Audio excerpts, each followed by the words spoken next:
This, once again, we're talking about the DC deck building game. Yeah, this time I actually did the official Crisis 3 rules. And I include the hidden roles, and that's multiple really people. what I want to know. Yes, you can't do the single player. That's why I didn't do.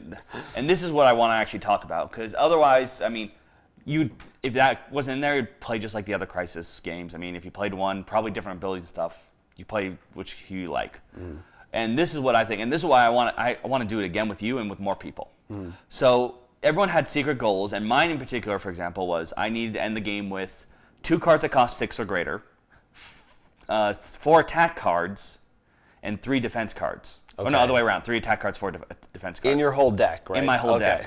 Not in your hand at the same time. No, that would be a god. I didn't know at the time what the other 2 had, but it came sort of obvious near the end for them.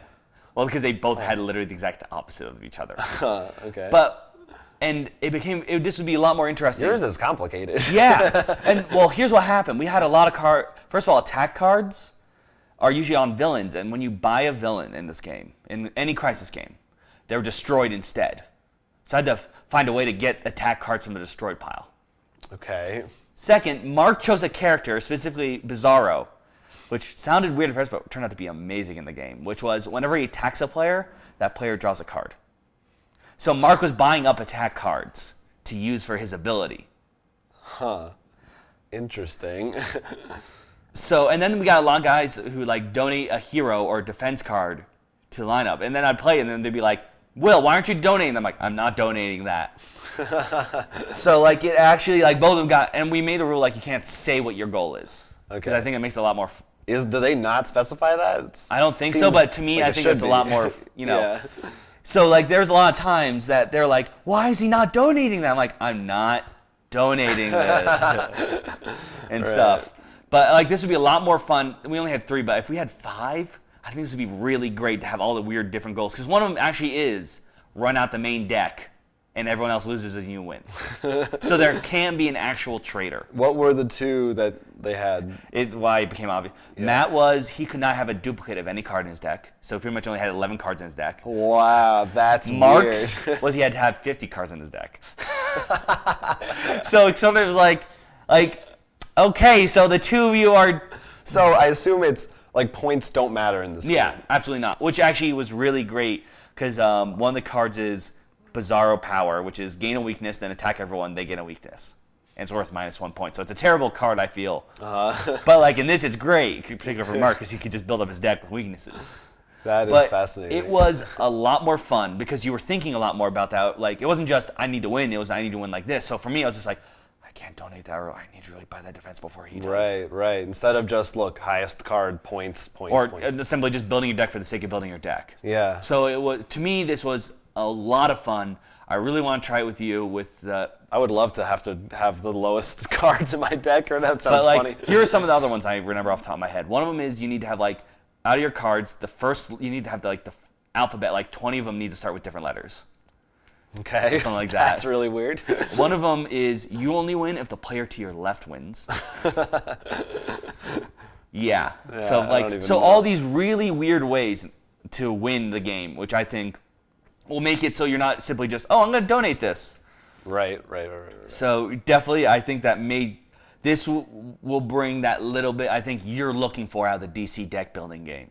Well, we have a viewer comment about the DC deck building game. That'd be great. So I'm going to segue right into it from this. And it comes from our good friend Ken Shockley, who was responding actually to last week's discussion. Right, when I played solo. Of Crisis. So probably some of this will be involved.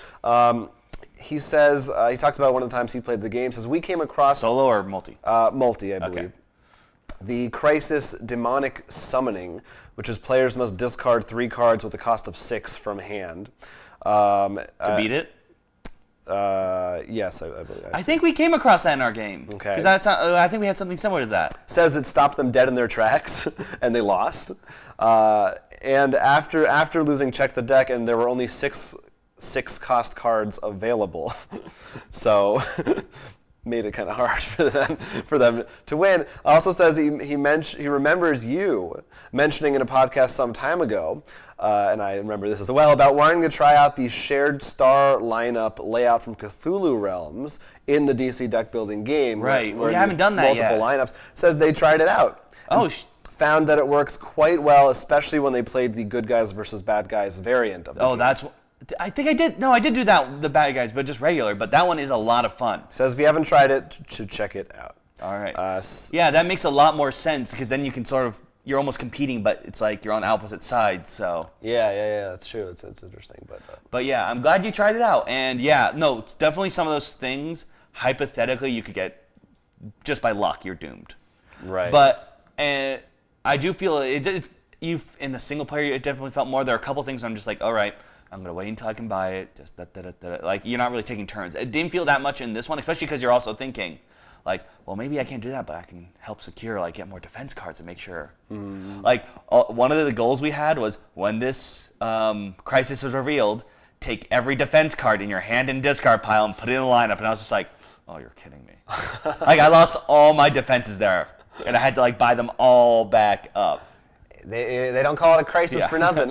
But it was definitely a lot of fun playing with that, because the fact that you have that in the back of your mind, that little bit of competitiveness while winning, I think it definitely brings it much closer to, I think, not just your normal deck building game.